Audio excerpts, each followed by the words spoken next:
Assalamualaikum warahmatullahi wabarakatuh. Alhamdulillah dengan izin Allah kita bertemu dengan seorang tokoh sepak bola, mantan pemain PSP Padang yang terkenal dan juga Semen Padang. Dan beliau sempat juga memimpin PON Sumatera Barat beberapa periode ya. 3 periode. Jadi banyak upaya-upaya beliau untuk memajukan persepakbolaan dan olahragawan di Sumatera Barat. Beliau kita wawancarai secara ringkas bagaimana kisah beliau ketika belajar sampai menjadi olahragawan dan terakhir beliau di Polda. Nah, barangkali ini pertanyaan kita, Pak. Silakan, Pak. Bismillahirrahmanirrahim. Assalamualaikum warahmatullahi wabarakatuh. Selamat pagi menjelang siang, Buya. Alhamdulillah dalam keadaan sehat walafiat sampai sekarang. Kemudian mengenai sepak bola, bagi kami itulah sebagai darah daging bagi kami, karena kami dilahirkan sebagai seorang sepak bola di Padang dan di Sumatera Barat. Alhamdulillah kami mulai dari SMA juga sebagai pemain sepak bola di SMA SMA 1 Padang. Ya, kemudian juga banyak kisahnya di SMA 1 Padang karena kami orang kampung, orang Kuranji jauh di sana. Dulu Kuranji itu kan Kabupaten Padang Pariaman, ya. Kemudian sepak bola itu mulai kami dari Arunzen tahun 76. Arunzen kami waktu itu ya kelas 1 di SMA sudah main di Arunzen Cup di Kabupaten Padang Pariaman.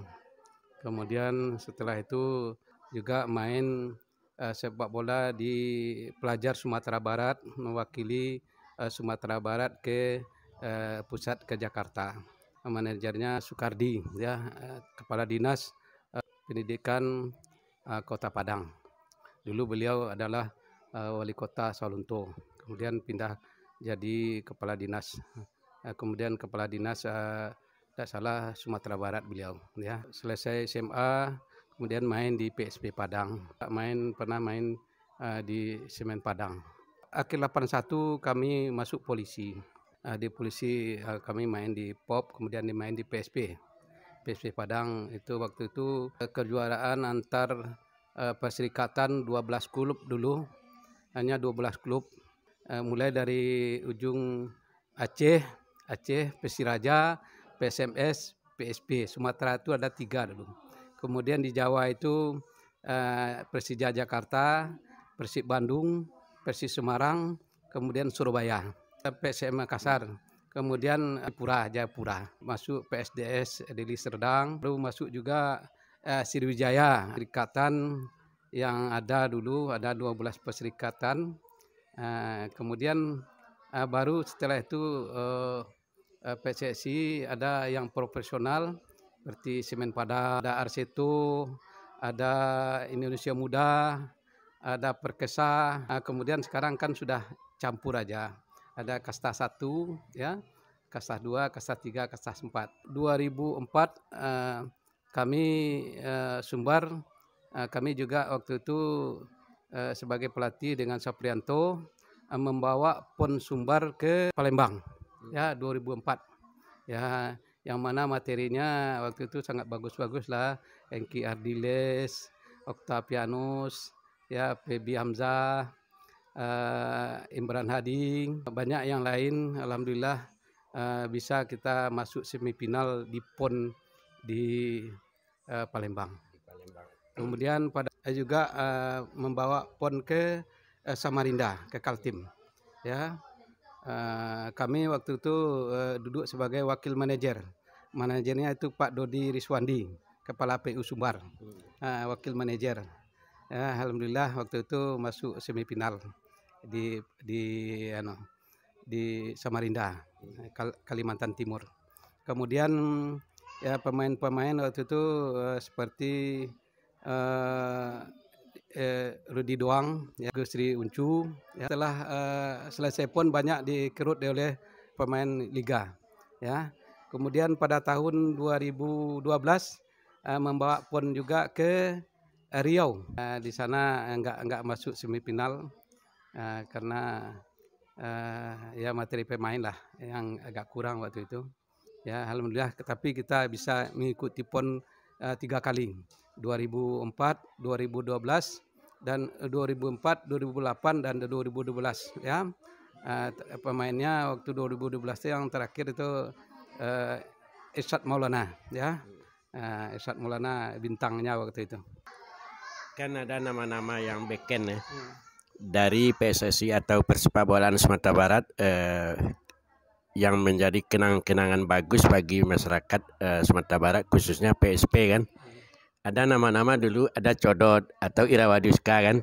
Ada Suatman, Pak Samsul Bahri itu pemain juga yang sering saya dengar itu di dulu laporan sepak bola melalui RRI Padang kan gitu kan.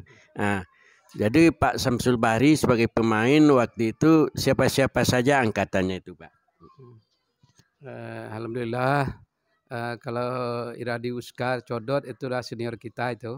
Kemudian Suatman Imam itu senior itu, tapi pernah sama main ya, sama satu tim dengan PSP. Seangkatan dengan kami adalah Arif Pribadi, Indra Pilo, baru Idrus Saling, ya, Suhirman. Udah banyak yang mendahului kita meninggal ya. Sepak bola ini bagi kami adalah yang tidak bisa dilupakan, sudah menjadi darah daging bagi kami ya, karena kami dilahirkan sebagai seorang pemain sepak bola. Sekolah saya kalau tidak sepak bola ini mungkin tidak tamat sekolah saya, karena banyak membantu saya di sepak bola ini, kemudian termasuk sekolah juga dibantu karena saya bermain sepak bola. Jadi ini menarik, tidak akan berhasil katakanlah sebagai sarjana atau sebagai polisi kalau tidak dengan sepak bola.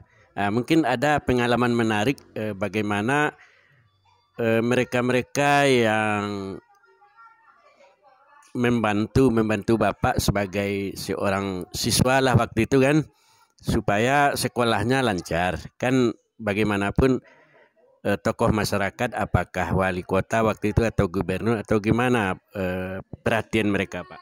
Silakan Pak.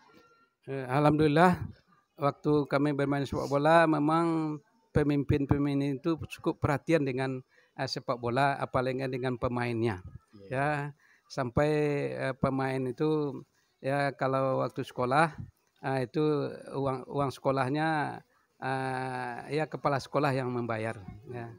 Kepala sekolah waktu saya sekolah di SMA 1 Padang, uang sekolah saya, SPP saya dibayar oleh Bapak Sopian Kahar sebagai kepala sekolah SMA 1 Padang. Tahun kedua, kelas 2 saya diberi beasiswa lagi. Beasiswa supaya dengan minta-minta juga dengan beliau. Ya.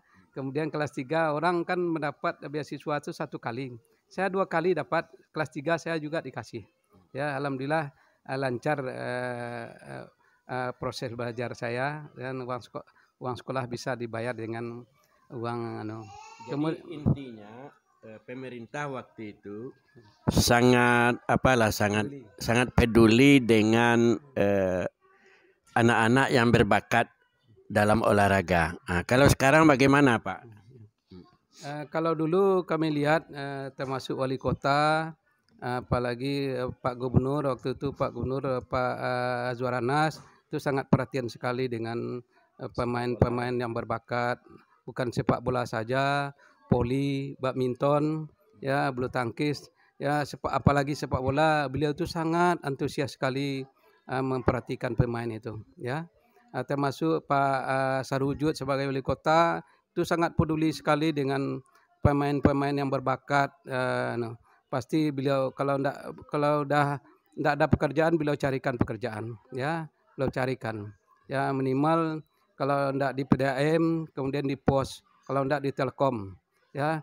Yang berbakat-bakat itu kadang-kadang beliau itu salurkan ke bank Negari, Bank BRI, ya, Bank BNI, ya. Banyak pemain-pemain sepak bola Padang itu kerja di bank dulu, ya, di PLN, rata-rata PLN, ya, Telkom, itu, ya. Kemudian juga beliau itu kalau ada seperti saya mau sekolah perwira, beliau yang membantu. Kemudian beliau yang segala sesuatunya baik materi, baik moral, material beliau yang membantu. Ongkos saja beliau perhatikan ya. Ditanyakan kalau enggak ada ongkos beliau kasih. Alhamdulillah saya bisa menjadi perwira, kemudian perwira menengah ya. Alhamdulillah orang kampung bisa menikmati menikmati hidup. Alhamdulillah ya. Demikianlah. Nah, sedikit lagi Pak, ini masalah harapan ke depan ini. Bagaimana harapan sebagai apa sebagai pemain dulu, sekarang sebagai orang tua lah sekarang karena udah sesuai dengan umur ya.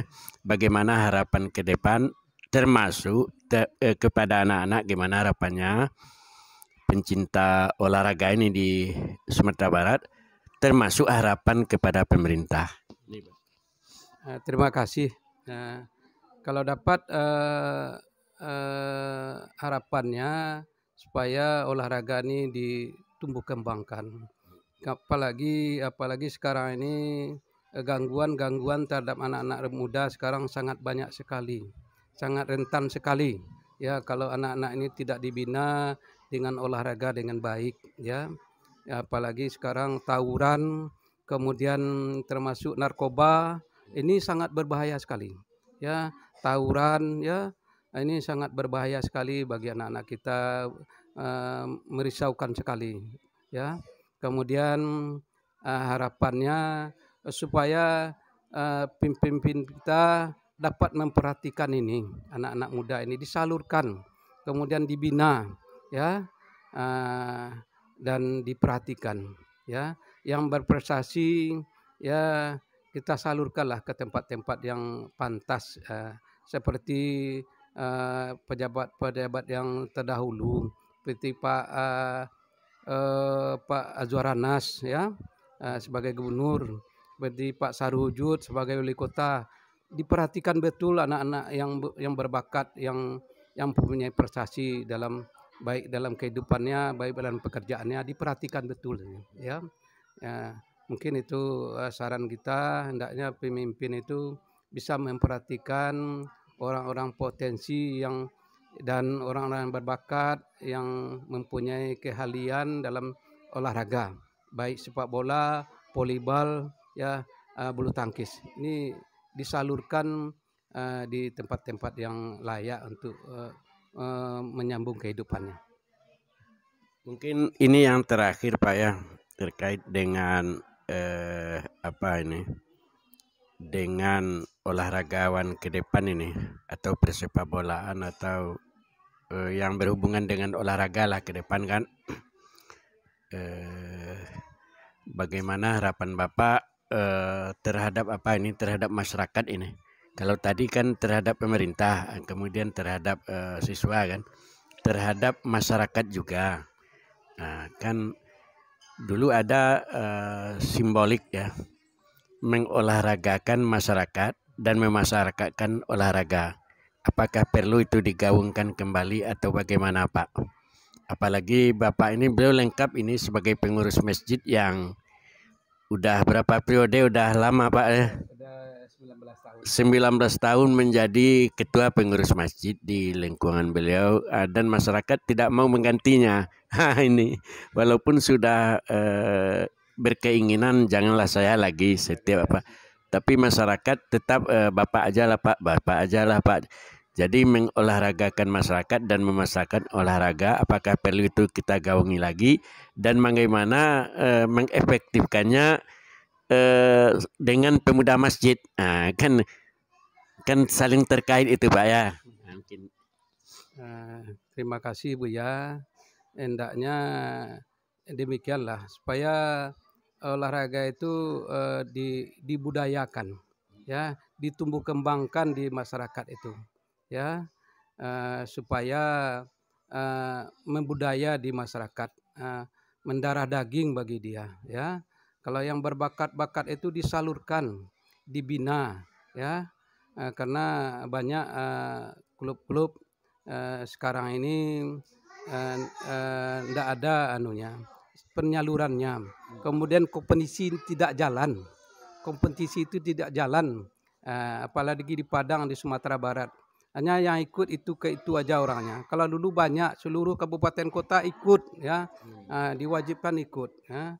Karena juga harus diperintahkan kepada bupati dan wali kota itu oleh gubernur supaya bidang sepak bola, bidang volleyball ya harus dibudayakan, ditumbuh kembangkan di masyarakat itu.